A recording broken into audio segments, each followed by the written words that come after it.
तुम्ही पाहत आहात MCN न्यूज मराठी।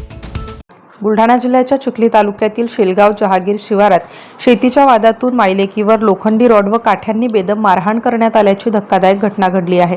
या हल्ल्यात महिला गंभीर जखमी झाली असून तिच्यावर रुग्णालयाच्या अतिदक्षता विभागात उपचार सुरू आहेत। या प्रकरणी 4 जणांविरुद्ध अनुसूचित जाती जमाती अत्याचार प्रतिबंधक कायद्यासह विविध कलमान्वये गुन्हा दाखल करण्यात आला आहे।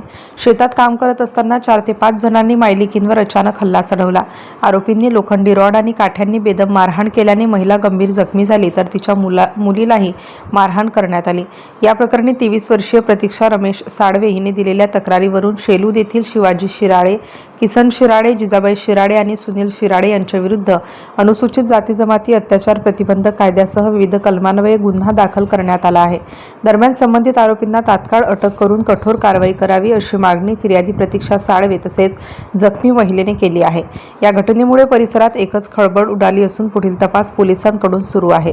MCN न्यूज मराठीकरिता प्रमोद मिश्रा, चिखली। मी प्रतीक्षा रमेश साडवे, राहणार शेलगाव जहागीर, तालुका चिखली, जिल्हा बुलढाणा। 30 तारखेला माझी आई आणि मी शेतात काम करत होते, तुरीचे खोडके वेचत होते।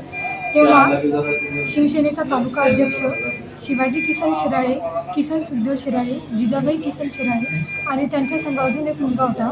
या चौघांनी आम्ही शेतात काम करत असताना लोखंडी रॉड आणि त्यांच्या हातामध्ये मोठ्या मोठ्या काड्या होत्या। अशा त्या मोठ्या मोठ्या काड्या आणि लोखंडी रॉड माझ्या आईला त्यांनी काम करत असताना दोन्ही पाय वर करून पूर्ण शेतामध्ये ओरडत नेलं आणि तिथून ओरडत नेताना नेलं आणि त्यांनी पूर्ण मारहाण चालू केली। दोघांनी पूर्ण हात आणि तोंड दाबून ठेवलं आणि मी तिथून ही घटना चालू असताना मी तिथून पळून गेले आणि एका ठिकाणी जाऊन घाबरले खूप। मी लपले तिथं आणि मग नंतर मी 112वर कॉल केला होता आणि त्यांचं खूप मारणं चालू होतं, पण मी खूप हतबल झाली होती। मी काहीच करू शकत नव्हते, मी तिथपर्यंत जाऊ शकत नव्हते कारण की ते 4 जण होते आणि माझी आई आम्ही दोघीच मायलेकी होतो। आजूबाजूच्या शेतामध्ये कोणतेही लोक नव्हते कारण सगळ्यांच्या आजूबाजूला पेरण्या झालेल्या आहे आणि जिजाबाईंनी काड्या माझ्या आईच्या खूप अवघड ठिकाणी मारलेले आहे आणि त्या शिवाजीनी माझ्या आईच्या दोन्ही हातावर लोखंडी रॉडने मारलं, तिला पूर्ण फ्रॅक्चर केलं, पूर्ण रक्ताने पूर्ण भरवलं तिला। आणि तो किसन शिराळे होता, तो म्हटला की तू कोणत्या आमदाराकडे जातीत जाय, कोणत्या खासदाराकडे जातीकडे जाय आणि मी शिवसेनेचा तालुका अध्यक्ष आहे आणि तुम्ही या शेतातून जा नाही तर मी तुमच्यावर बलात्कार करीन। त्याने साडी पूर्ण वर केली आणि तिच्या छातीवर त्यांनी बुटासहित तो उभा राहिला होता पूर्ण छातीवर तिच्या आणि त्या जिजाबाई शिराळेनं तिच्या दोन्ही पायावर खूप जोरात मारलं। तिच्या लाकडी काठ्या होत्या पूर्ण मोठ्या मोठ्या, त्या तिच्या दोन्ही पायावर खूप मारल्या। तिचे केस उपटले, असे तिचे केस पण उपटले, मेंदूला पण तिच्या मार लागलेला आहे, खूप डोक्यावर पण मार लागलेला आहे। आणि मग नंतर आई बेशुद्ध पडली, तिचं रक्त खूप गेलं तिथं आणि तिचा फोन जो होता तो फोन त्यांनी फेकून दिला, दुसऱ्या शेतामध्ये तिकडं बाहेर फेकून दिला।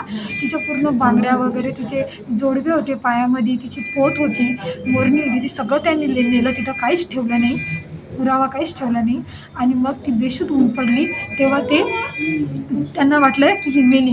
ती बाई म्हटली, अरे मेली का बघ, नाही तर हिच्या डोक्यामध्ये धुरावरचा दगड आण मोठा आणि आज हिला मारून टाक, आपलं कोणीच काही करू शकत नाही। आणि ते तिथून त्या बेशुद्ध झाल्यावर मग त्यांनी पाहिलं ही बेशुद्ध झाली, त्यांना वाटलं ही मेली, ती तिथून फरार झाली। मग मी धावत माझ्या काकाला आवाज द्यायला गेले, 112वर मी तेव्हा कॉल केला होता।